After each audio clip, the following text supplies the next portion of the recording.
सबसे पहले क्वेश्चन हम तुमसे करेंगे ये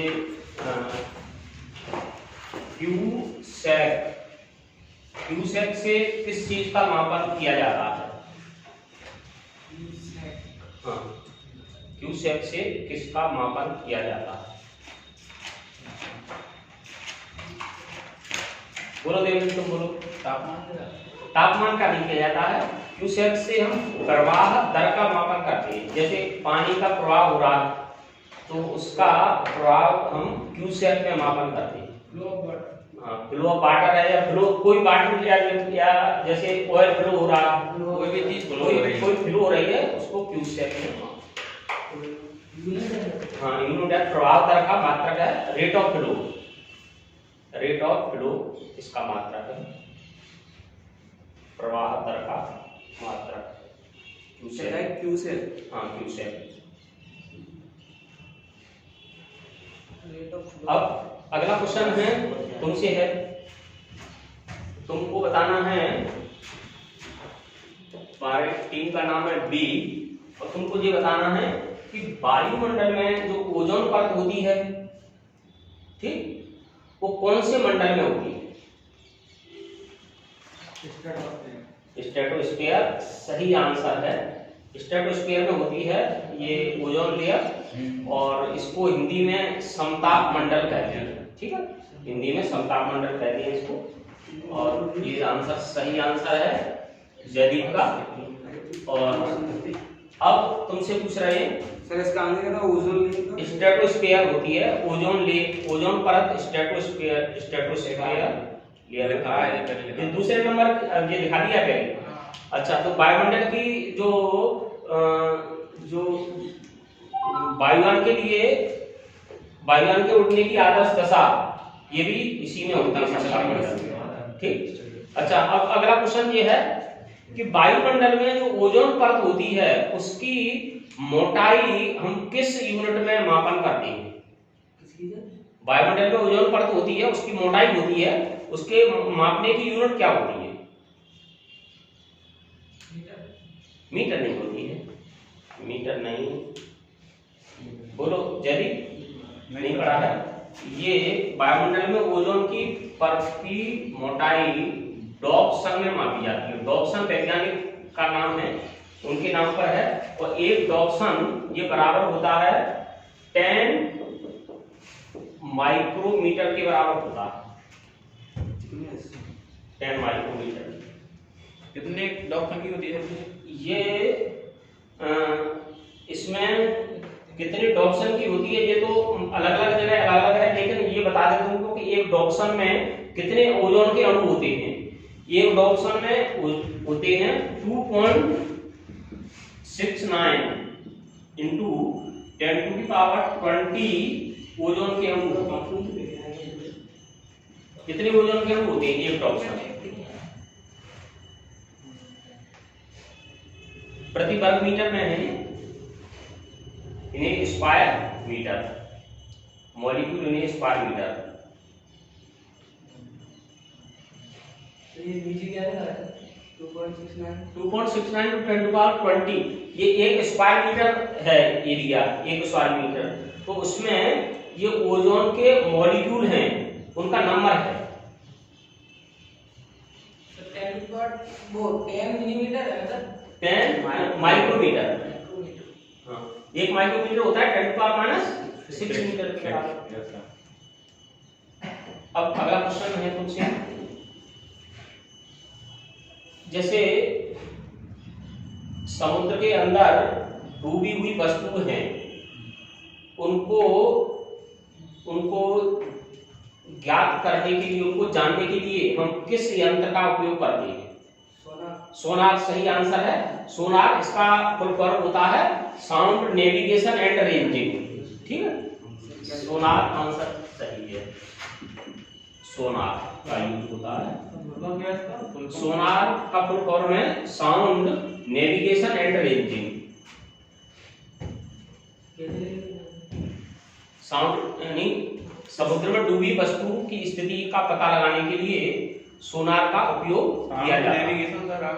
साउंड नेविगेशन एंड रेंजिंग। जैसे वायुमंडल में जैसे उसका यूज किया जाता है, रडार का यूज किया जाता है। जैसे कोई हवाई जहाज वगैरह है तो जो वायुसेना वाले और सेना वाले उसका यूज करते हैं, इसका रडार का। और ये नेवी वाले यूज करते हैं इसका सोनार का। तो अब बताओ तुम सौरभ कि इसमें सोनार में कौन सी तरंगों का उपयोग किया जाता है? जिन वेव्स का यूज किया जाता है सोनार में, उन वेव्स का नाम क्या है, तरंगों का नाम?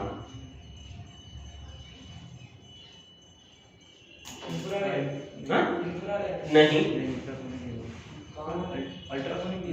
नहीं, ये सब आंसर गलत हैं।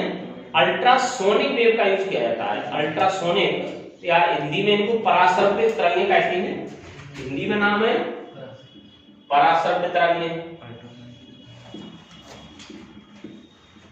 और इंग्लिश में नाम है अल्ट्रासोनिक वेव्स। अल्ट्रासोनिक वेव्स, पराश्रव्य तरंगें।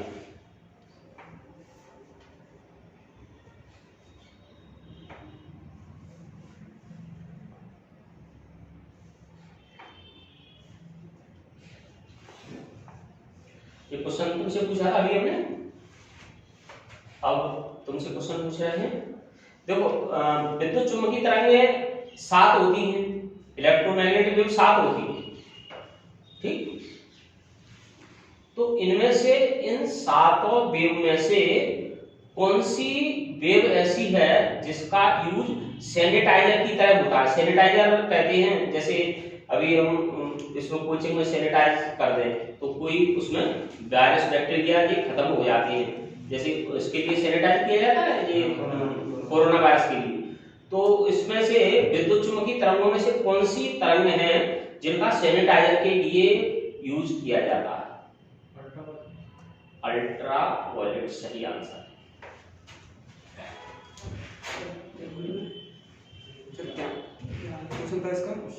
क्वेश्चन ये था कि सैनिटाइजर की तरह कौन सी विद्युत चुम्बकीय तरंगों का उपयोग किया जाता है?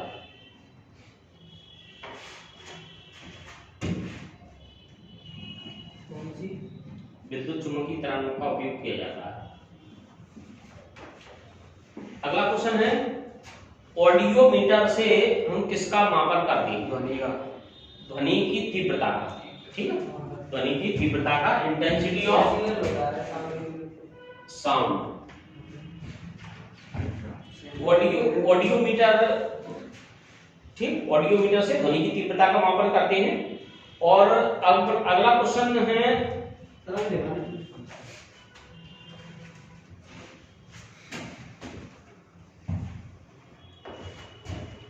सैनिटाइजर की तरह से कौन सी तरंग का उपयोग करते हैं जी? अल्ट्रावायलेट, या इनको कहेंगे अल्ट्रावायलेट को कहेंगे परावैंगनी किरणें। परावैंगनी किरणें। सर रोडियो, आपने क्या कहा? वो रोडियोमीटर। ऑडियोमीटर ध्वनि की तीव्रता के मापन के लिए उपयोग किया जाता है। सर ये डिवाइस है? हाँ, डिवाइस है। ऑडियोमीटर तो सर स्पीड मापने के लिए आता है। नहीं, स्पीड नापने के लिए नहीं किया जाता है, उसकी इंटेंसिटी मापने के लिए किया जाता है। ये है एनीमोमीटर। इसका यूज किस काम में होता है, किसका नंबर है? इनका सेड वाज पे हमने मास्टर की वो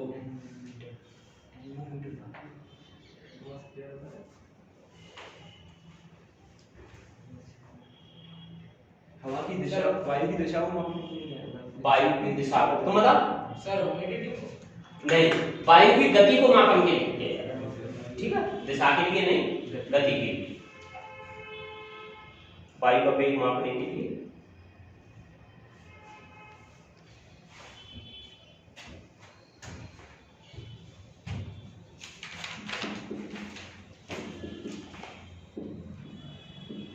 नेक्स्ट है क्रोनोमीटर। अब सर टेम्परेचर टेम्परेचर गलत आंसर है, समय को समय नापने के लिए किया जाता है। इनडायरेक्ट आंसर दिया है, 5 नंबर है।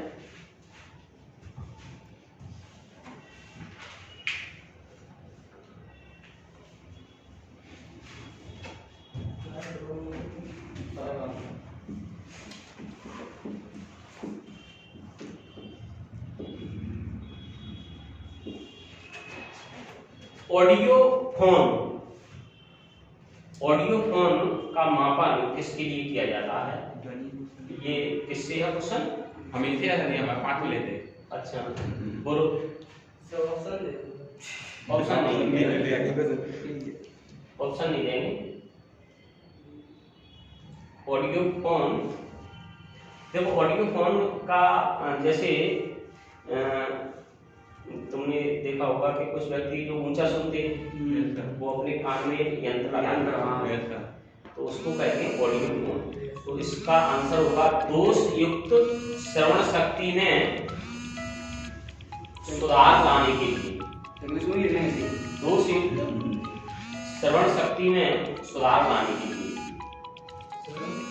दोष युक्त श्रवण शक्ति में, श्रवण शक्ति यानी सुनने की क्षमता, हियरिंग पावर, हियरिंग पावर सुधारने के लिए। हियरिंग पावर सर ऐसा भी तो हो सकता है वो इंटेंसिटी बढ़ाने के लिए साउंड की। हाँ वो पावर है, तो पावर शक्ति को ही कहते हैं। अगला क्वेश्चन अब है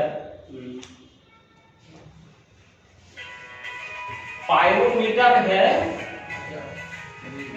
पायरोमीटर ये किस सिद्धांत पर कार्य करता है? स्टीफन लॉ सही आंसर है। देखो पायरोमीटर है, इसका उपयोग हम करते हैं उच्च ताप का मापन करने के लिए। जैसे हाई टेम्परेचर है उसका मापन करने के लिए करते हैं, और उच्च ताप पर ये उच्च ताप पर क्या होता है कि उच्च ताप पर स्टीफन लॉ लागू होता है। निम्न ताप पर न्यूटन का नियम लागू होता है। लो टेम्परेचर पर तो न्यूटन का नियम लागू होता है। न्यूटन का नियम ये होता है कि किसी वस्तु के शीतलन होने की दर उस वस्तु के ताप और वातावरण के ताप के अंतर के अनुपाती होती है। ये तो न्यूटन का नियम है, ठीक है।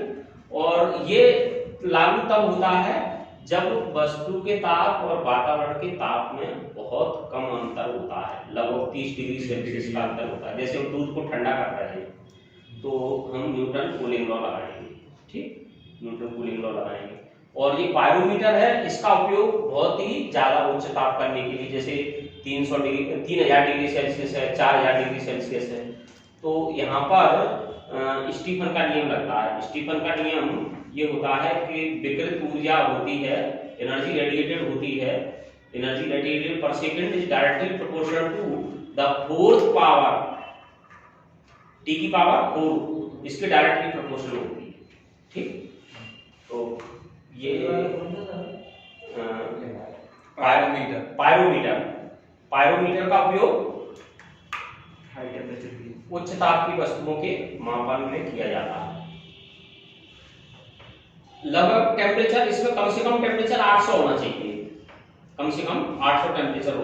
जो अपन लोहा गर्म करते हैं ना, हाँ स्टील वगैरह बनाते हैं तो उसका टेम्परेचर कितना होता है? देखो ऐसा होता है, सुनो, जैसे हम लोहा गर्म करते हैं तो लोहे को जब हम गर्म करते हैं तो पहले तो ब्लैक कलर का होता है, और ब्लैक कलर का जब ये इसका टेम्परेचर 700-800 के लगभग हो जाता है तो ये लाल कलर में कन्वर्ट हो जाता है। और इसका टेम्परेचर और हम बढ़ाएंगे तो इसमें से येलो कलर भी इमिट होने लगेगा। इसका कलर हम और इसका हम टेम्परेचर और बढ़ाएंगे, लगभग हम टेम्परेचर करते हैं इसका 1400-1500 टेम्परेचर कर दें तो इसका व्हाइट कलर हो जाएगा, सफेद कलर हो जाएगा। ऐसा इसलिए होता है क्योंकि ये काम करता है बीन्स लॉ पर। बीन का लॉ है, बीन का लॉ ये होता है lambda m into T equal to constant. तो जैसे अगर क्वेश्चन ये आता है कि जब किसी वस्तु को गर्म करते हैं तो सबसे पहले वो लाल रंग की क्यों दिखाई देती है, तो लाल रंग की वो इसलिए दिखाई देती है क्योंकि प्रारंभ में जब हम उसको गर्म करते हैं तो इनिशियली उसका टेम्परेचर क्या होता है, कम होता है। इनिशियली टेम्परेचर कम होता है और जैसे जैसे हम उसका टेम्परेचर बढ़ाते हैं तो टेम्परेचर बढ़ाएंगे तो टेम्परेचर और लैम्डा एम इन दोनों का मल्टीप्लाई क्या होगा, कांस्टेंट होगा। तो सबसे पहले कौन सी तरंग निकलेगी, सबसे पहले वो तरंग निकलेगी जिसकी तरंग है ज्यादा, तो ज्यादा तरंग है किसकी, लाल। तो पहले रेड कलर इमिट, रेड के बाद फिर येलो कलर भी इमिट होने लगेगा, और फिर V I B G Y O, फिर ऑरेंज होगा, ऑरेंज के बाद फिर येलो होगा, और जब ये सभी कलर इमिट होने लगेंगे तो उसका कलर कैसा हो जाएगा, व्हाइट कलर का हो जाएगा। तो लगभग 1400-1500 पर उसका कलर है वो लोहे का कलर व्हाइट कलर में चेंज हो जाएगा। ठीक, कौन सा लॉ था ये इसको कहते हैं बीन का विस्थापन का नियम, बीन्स डिस्प्लेसमेंट लॉ कहते हैं इसे, बीन्स डिस्प्लेसमेंट लॉ। हाँ, बीन्स डिस्प्लेसमेंट लॉ। और इसमें इससे हम इस बात को, अच्छा इसका एक और यूज है बीन्स डिस्प्लेसमेंट लॉ का, कि बीन डिस्प्लेसमेंट लॉ से हम तारे हैं उनका टेम्परेचर फाइंड आउट करते हैं, स्टार हैं इनका टेम्परेचर बीन डिस्प्लेसमेंट लॉ से फाइंड आउट किया जाता है। किसी तारे का ताप बीन के विस्थापन के नियम से मापा जाता है। The temperature of the star is measured by Wien displacement law.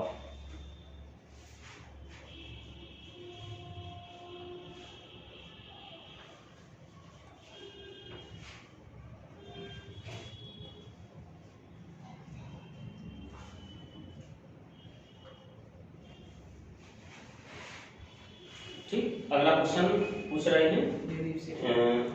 हाँ, तो अगला क्वेश्चन बताओगे,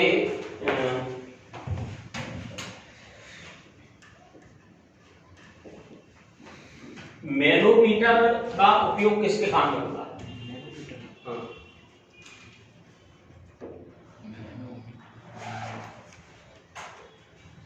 सुन रहा?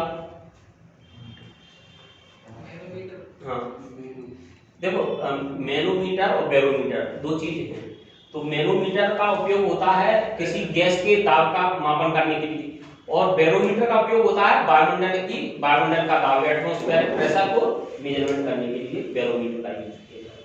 ठीक, दोनों का अंतर समझ। मैनोमीटर जैसे किसी गैस का दाब है, और जैसे लैब में हम किसी गैस का दाब माप रहे हैं तब तो यूज करेंगे किसका, मैनोमीटर का, और वायुमंडलीय दाब नाप रहे हैं तो बैरोमीटर का उपयोग करेंगे, तो मैनोमीटर गैस का दाब मापने के लिए।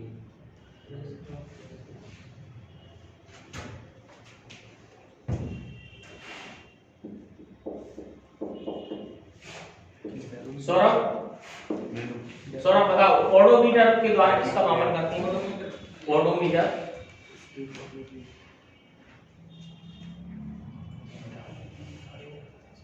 बोल, स्पीड को मापने के लिए नहीं, गलत आंसर है।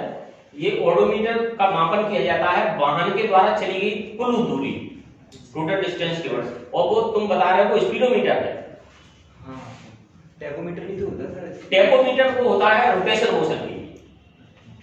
किसमें होती है ओडोमीटर? ओडोमीटर वाहन द्वारा तय की गई दूरी, किसी वाहन द्वारा तय की गई दूरी ये ओडोमीटर से मापी जाती है।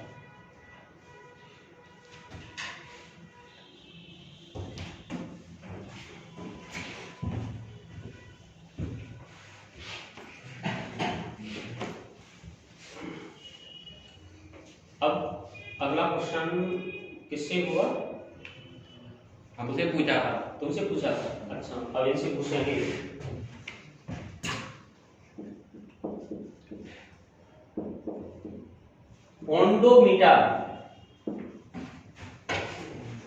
ओंडोमीटर ये किसके काम, मेजरमेंट करने के काम में आता है?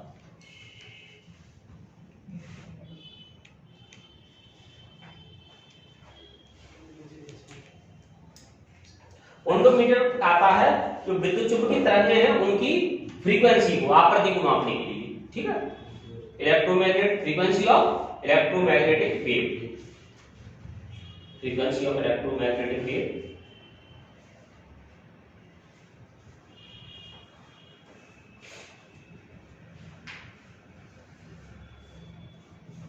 विद्युत चुंबकीय तरंगों की आवृत्ति को मापने के लिए। तो अब तुमसे कोई क्वेश्चन, कौन सी विद्युत चुंबकीय तरंगें हैं जिनकी आवृत्ति सबसे अधिक होती है?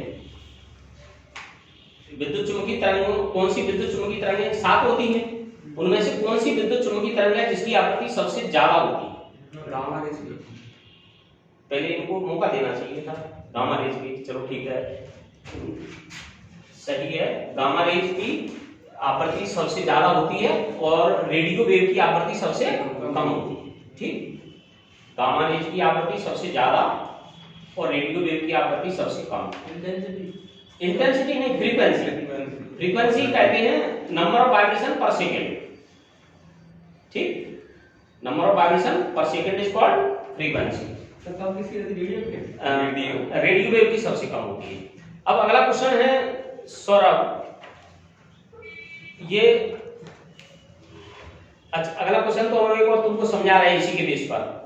जैसे जिसकी आवृत्ति ज्यादा होगी उसकी तरंगदैर्घ्य कम होगी, तो आवृत्ति जैसे अभी गामा रेज की फ्रीक्वेंसी सबसे ज्यादा है तो वेवलेंथ होगी, वेवलेंथ तो गामा रेज की वेवलेंथ सबसे कम होगी। ये दोनों एक दूसरे के रेसिप्रोकल होते हैं। C इक्वल टू होता है न्यू लैम्डा, तो लैम्डा बराबर क्या होगा? C upon new. तो जिसकी न्यू ज्यादा उसकी लैम्डा कम होगी। ठीक, तो सबसे कम वेवलेंथ या तरंगदैर्घ्य वो किसकी होगी? गामा रेज की। और सबसे ज्यादा होगी गामा रेज। अच्छा, सबसे कम गामा की होगी। हाँ सर, ये कैसे ना, ये आप बताओ। C ये नहीं, नीचे वाला C equal C speed of light है। C equal to nu lambda और लैम्डा बराबर C अपॉन न्यू।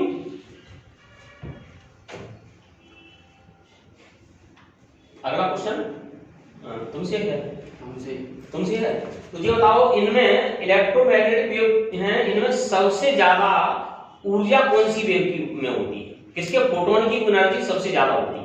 फोटोन की। हाँ, किस ये विद्युत चुम्बकीय तरंग है, इनको हम ये मान के चलते हैं कि फोटोन के रूप में चलती है। तो ये विद्युत चुम्बकीय तरंग के किस तरंग के फोटोन की ऊर्जा सबसे ज्यादा होगी? अल्ट्रावायलेट की सबसे ज्यादा होगी। सबको पता है ये? तुम्हारे ग्रुप को नहीं पता है? तो कौन सा आंसर देना चाहोगे तुम? अवरक्त किरण का अवरक्त किरण आंसर देना चाहोगे। दरअसल दोनों ग्रुप के आंसर गलत हैं। क्यों गलत हैं? क्योंकि E इक्वल टू क्या होता है? h new. तो फ्रीक्वेंसी सबसे ज्यादा फ्रीक्वेंसी यदि किसकी बताई थी? गामा की। तो ऊर्जा सबसे ज्यादा किसकी होगी? गामा की। h तो कांस्टेंट है, h कांस्टेंट है, तो गामा किरणों की ऊर्जा सबसे अधिक।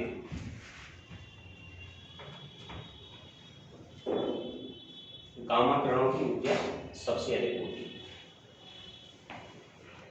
देखो कैंसर के इलाज में जो टिश्यू हैं उनको खत्म करने के लिए गामा रेज यूज की जाती है ट्रीटमेंट ऑफ कैंसर में, क्योंकि ये बहुत शक्तिशाली किरणें होती हैं।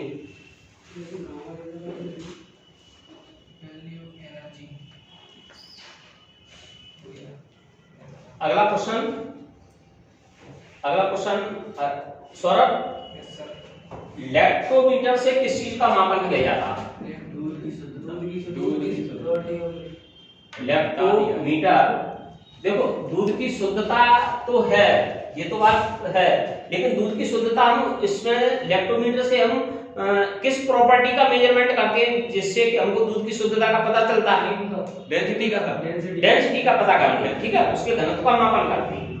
ठीक, 5 नंबर दे देते हैं तुमको। ठीक, 5 और 5 मार्क्स दे देते हैं।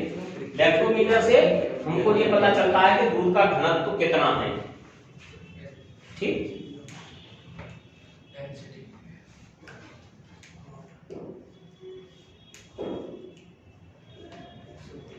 अगला क्वेश्चन है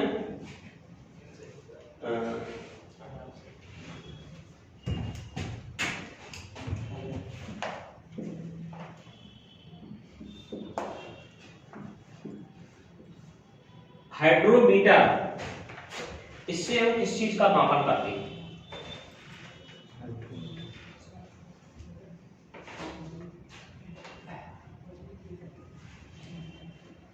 बोलो। वाटर और नहीं, हाइड्रोमीटर में मापन करते हैं कोई भी द्रव है उसके किसी भी द्रव के घनत्व का मापन करती है, किसी द्रव के घनत्व का मापन, डेंसिटी ऑफ ए लिक्विड।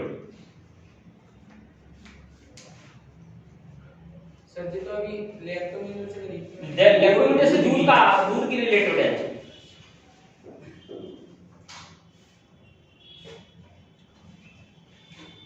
दूध नहीं हो सकता है उससे लैक्टोमीटर। देखो दूध वो लैक्टोमीटर के लिए, वो दूध के लिए स्पेशली बनाया गया है, ठीक, वो जी किसी भी उसके लिक्विड के लिए। अगला क्वेश्चन है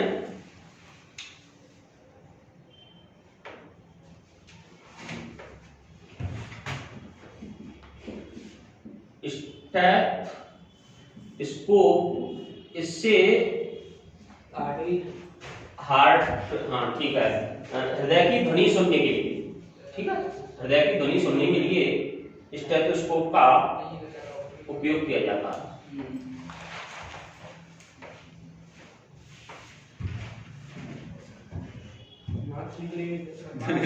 नंबर तो सचिन नंबर ही कह रहा है। अच्छा नंबर, अच्छा देव को नंबर नहीं दिया, ठीक है।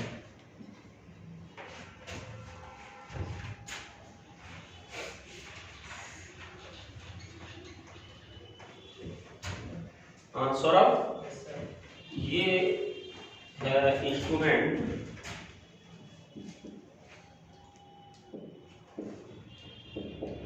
इस फिग्नो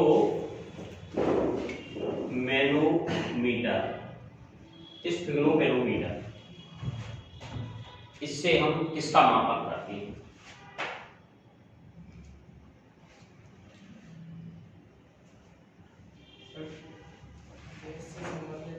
कैसे संबंधित है तुम बताओ। देखो ये अपना ब्लड प्रेशर है, डॉक्टर ब्लड प्रेशर मेजरमेंट करते हैं, जैसे टेम्परेचर मेजरमेंट करते हैं ब्लड प्रेशर के लिए, दबाते पीपी को, उसको ऐसे दबाते, बेल्ट बांध देते हैं यहाँ पर। अच्छा बेल्ट यहाँ पर क्यों बांधा जाता है? सर वो खून की बंद कर देता है। सुनो, ये अपना हार्ट का प्रेशर मेजरमेंट करता है, अपना हार्ट है, अपना हृदय है, वो यहाँ पर होता है, इसलिए बेल्ट को यहाँ पर बांधा जाता है। वो हृदय का प्रेशर, अपनी बॉडी में अलग अलग जगह का प्रेशर अलग अलग होता है, नीचे का प्रेशर अलग होता है, ऊपर का प्रेशर अलग होता है, ये हार्ट का प्रेशर मेजरमेंट करता है, इसलिए बेल्ट को यहाँ पर हाथ में बांधना। सर इससे पता क्या चलता है? इससे ऐसे पता चलता है कि जैसे जैसे वो बेल्ट बांध दिया, उन्होंने बेल्ट बांध दिया, अब प्रेशर बढ़ाया, अब उसमें दो प्रेशर होते, एक तो हाई ब्लड प्रेशर होता, एक लो ब्लड प्रेशर होता। तो एक बार तो वो कम पंपिंग करेंगे, लो वाली देखेंगे, और एक बार हाई वाली देखेंगे। तो जो अपना ब्लड, अपना जो एक्यूरेट इसकी जो वैल्यू होती है वो 120/80 होती है, 120 और 80, ज्यादा से ज्यादा 120, कम से कम 80, ये स्टैंडर्ड वैल्यू है ये। और इससे कम ज्यादा है तो फिर जैसे अगर जैसे 80 से कम है तो लो ब्लड प्रेशर है, और 80 से ज्यादा है तो हाई ब्लड प्रेशर। रक्त की चाल होती होगी सर जी? हाँ रक्त की चाल होती है, रक्त की चाल का मापन किया जाता है। इसका आंसर लगा स्टेनो रक्तचाप मापने के लिए, blood pressure, to measurement the blood pressure.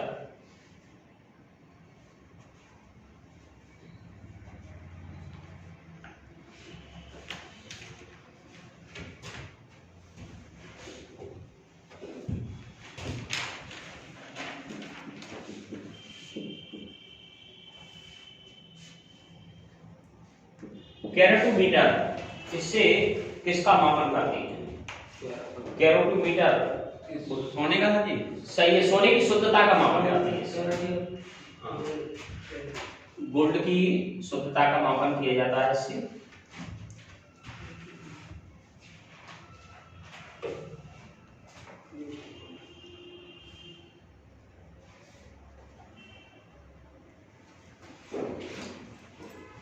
अगर बताओ रिक्टर पैमाने पर हम किस चीज का मापन करते हैं? सर वो भूकंप की तीव्रता, ठीक, रिक्टर पैमाने पर भूकंप की तीव्रता का मापन किया जाता है। और इसमें ऐसा होता है सिस्टम कि जैसे 3 तीव्रता का भूकंप है और 4 तीव्रता का भूकंप है। तो जो 3 तीव्रता के भूकंप से 4 वाला होगा वो 10 गुना ज्यादा होगा। ठीक, ऐसे होता है। जैसे जैसे 4 का है 5 का है, तो 5 वाला होगा वो 4 वाले से 10 गुना ज्यादा होगा। ठीक, और इसके लिए जो इंस्ट्रूमेंट होता है उसको कहते हैं सीस्मोग्राफ। सीस्मोग्राफ, और उसकी स्केल होती है, उस स्केल को कहते हैं रिक्टर स्केल। ठीक, क्वेश्चन ये है, रिक्टर पैमाने पर भूकंप की तीव्रता का मापन करते हैं। अर्थक्वेक भूकंप की तीव्रता का मापन करते हैं तथा इस मापने वाले उपकरण का नाम सीस्मोग्राफ है। सीस्मोग्राफ है।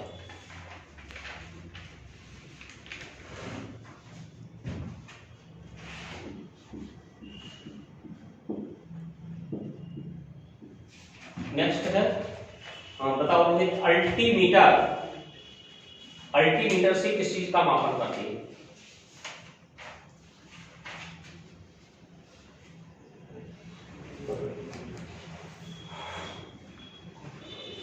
अल्टीमीटर नहीं पता? देखो, ये जो पायलट होते हैं, पायलट का विमान है वो कितनी ऊंचाई पर उड़ रहा है, वो पायलट देख लेता है, अल्टीमीटर से देखता है कि ये विमान हमारा कितनी ऊंचाई तक पहुंच गया है। तो विमान की ऊंचाई का पता लगाना।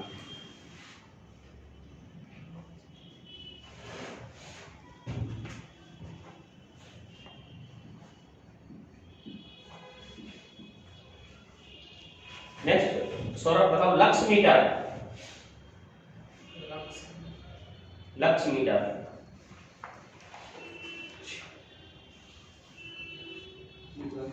लक्स साहब का नाम नहीं सुना? लक्स मीटर नहीं, लक्स मीटर। लक्स मीटर है, ये प्रकाश की तीव्रता को मापते हैं, इंटेंसिटी ऑफ लाइट।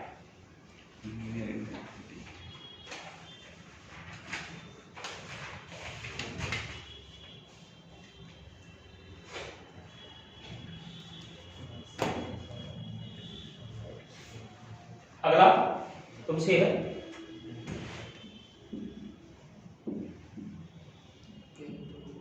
हेथोमीटर।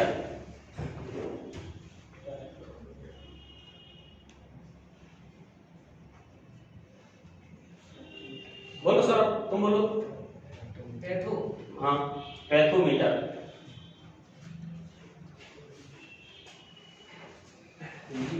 देखो, पैथोमीटर है, वो सॉरी पैथो नहीं, फैथोमीटर है,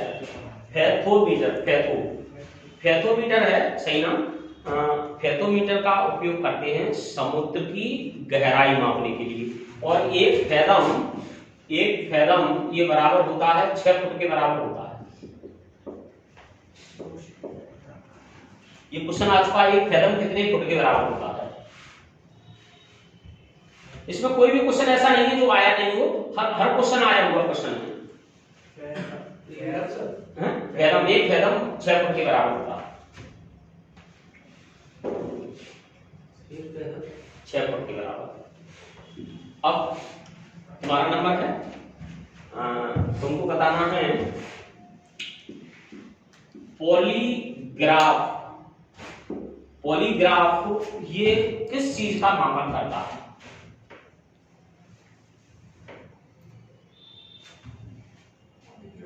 हाँ, पॉलीग्राफ मापन करता है, जैसे कोई व्यक्ति झूठ बोल रहा है, तो झूठ बोल रहा है तो उसके लिए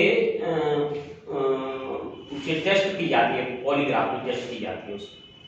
तो झूठ का पता लगाने वाला यंत्र है, झूठ का पता लगाने वाला यंत्र।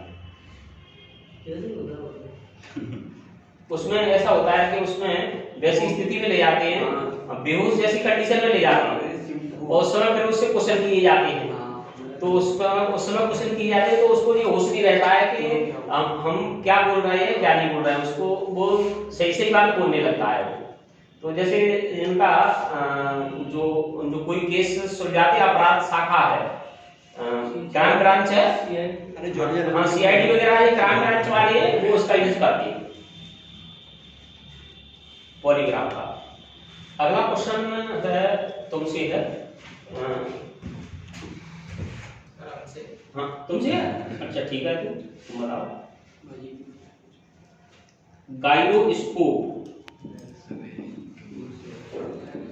गायरोस्कोप में किस चीज का मापन करते हैं? सर वो छोटी सी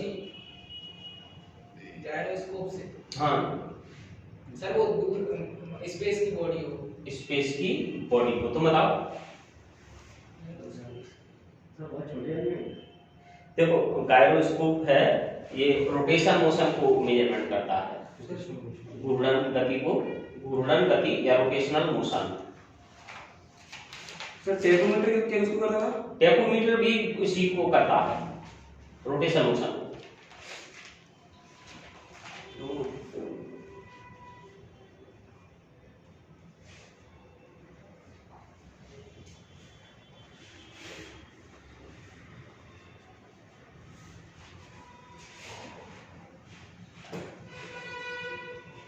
देखो ऐसा है कि जैसे वाहन वगैरह होते हैं उनके लिए तो हम टेकोमीटर का यूज करते हैं, और रोटेशन अपनी अर्थ भी करती है, अर्थ भी ये रोटेशन मोशन करती है, तो उसके लिए गायरोस्कोप यूज किया जाएगा।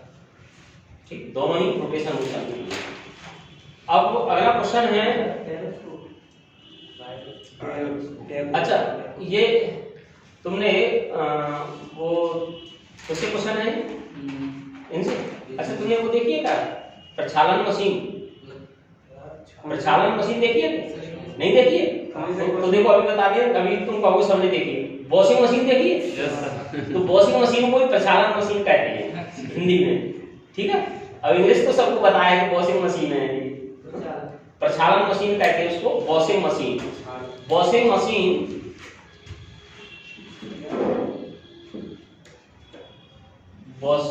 मशीन इसको कहते हैं प्रक्षालन मशीन। तो ये बताना है तुमको कि वॉशिंग मशीन किस सिद्धांत में कार्य करती है, इसमें कौन सा प्रिंसिपल रखा है?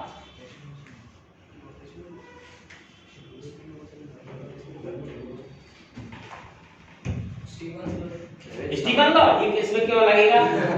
इसको गरम करके जला डालोगे कपड़ों को। ये इसमें ये करती है सेंट्रीफ्यूगल फोर्स। सर पता चल गया, पता है, मैं जे बोलने वाला था पर सेंट्रीफ्यूगल फोर्स है।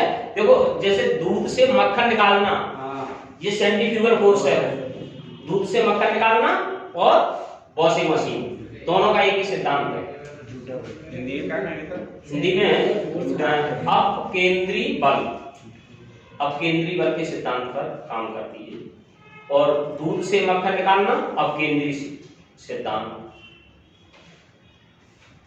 दूध से मक्खन निकालना अपकेंद्री सिद्धांत।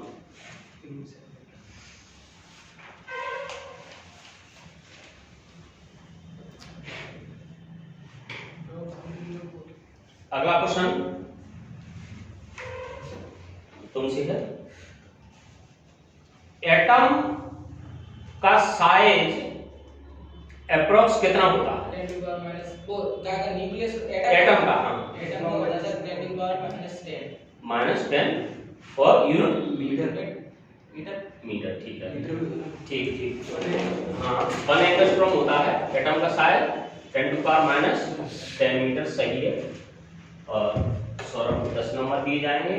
और अब तुमको बताना है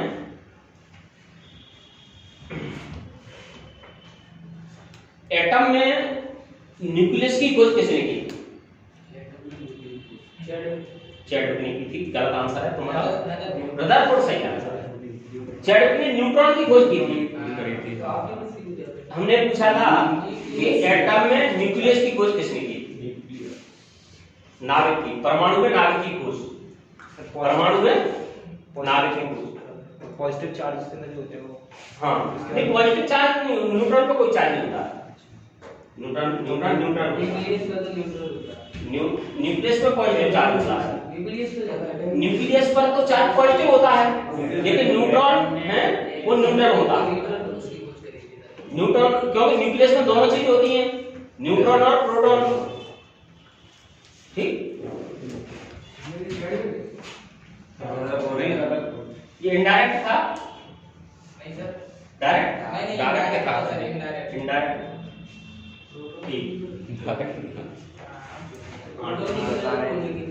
अगला क्वेश्चन है, क्या अभी हमने तो लाया तुम्हारा। हाँ देखो देखो ये जो एटम में न्यूट्रॉन की खोज है ये तो जेम्स चैडविक ने की है, जेम्स चैडविक ने। लेकिन न्यूट्रॉन से पहले डिस्कवरी किसकी हुई है? न्यूक्लियस की हुई है। तो न्यूक्लियस की खोज हो गई है 1911 में और न्यूट्रॉन की खोज हुई है 1932 में। ठीक, यानी पहले न्यूक्लियस खोजा गया है तभी तो न्यूट्रॉन खोजा गया, न्यूक्लियस के कंस्टिट्यूएंट खोजे गए। अगला क्वेश्चन है,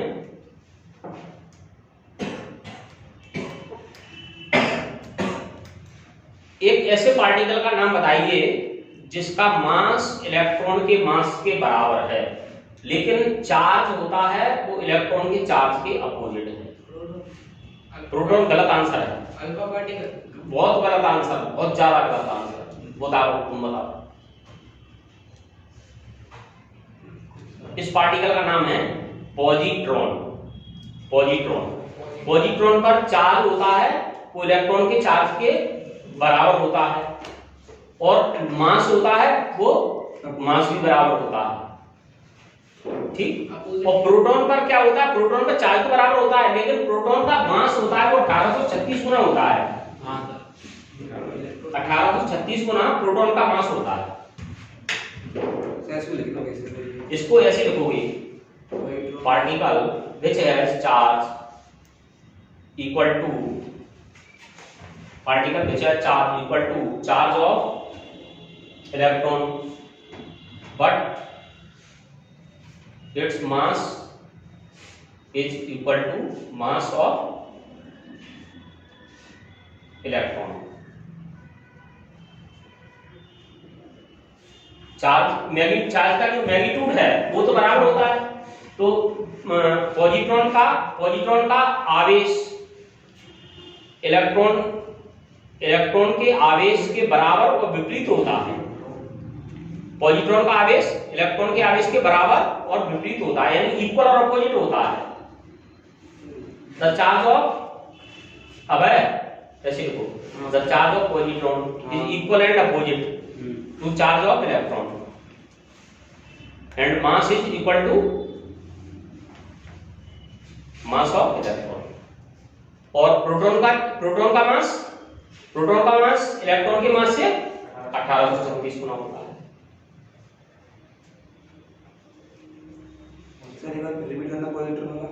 पॉजिट्रॉन का मास है वो इलेक्ट्रॉन के मास के बराबर और चार्ज इलेक्ट्रॉन के चार्ज के बराबर होता है लेकिन अपोजिट होता है। 1836 गुना ये प्रोटॉन का मास है इलेक्ट्रॉन के मास से।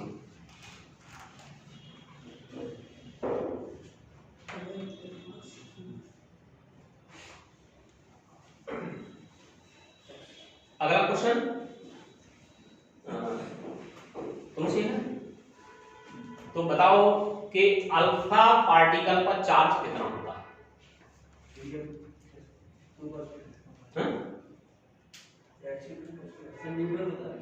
न्यूटन नहीं होता है, तुम बताओ। अल्फा पार्टिकल पर चार्ज कितना होता है? 10⁻⁷। अल्फा पार्टिकल पर चार्ज होता है 2 times the charge of proton, यानी 2 times of charge of proton. Proton का चार्ज हो गया 1.6 × 10⁻90 है, तो इसका हो जाएगा 3.2 × 10⁻90 कूलम।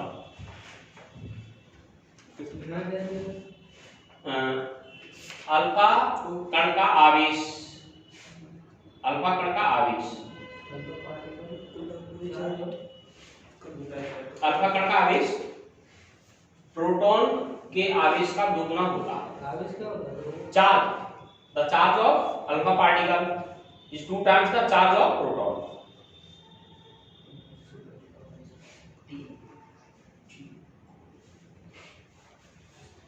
एक्चुअल में अल्फा पार्टिकल क्या होता है, हीलियम का न्यूक्लियस, हीलियम के न्यूक्लियस को अल्फा पार्टिकल कहते हैं। तो हीलियम के न्यूक्लियस में प्रोटॉन कितनी होती है, दो प्रोटॉन होती है और 2 ही न्यूट्रॉन होते हैं। तो मास तो हो गया कितना, मास तो हो गया प्रोटॉन के मास का लगभग 4 गुना। मास तो 4 गुना होता है प्रोटॉन के मास का, और चार्ज कितना होता है, 2 गुना होता है।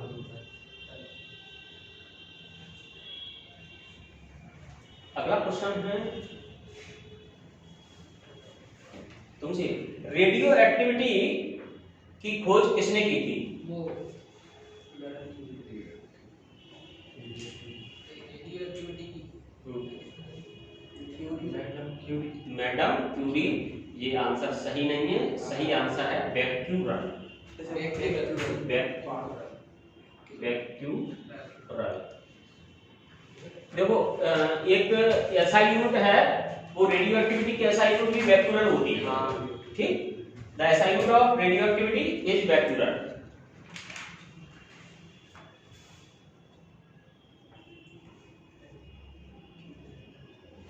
The discovery, the phenomena of radioactivity discovered by Becquerel, and SI unit of radioactivity is Becquerel. Radioactivity की खोज बैक्यूरल ने की थी।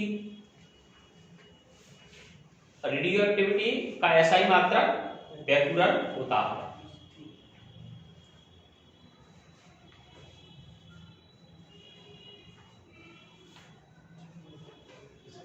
एक बैक्यूरल का मतलब होता है 1 बैक्यूरल बराबर 1 डिके पर सेकेंड।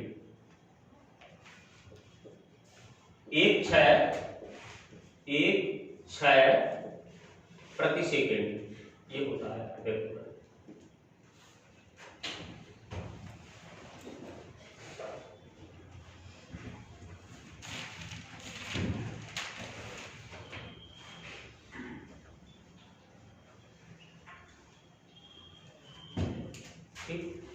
ठीक है, तो बंद कर।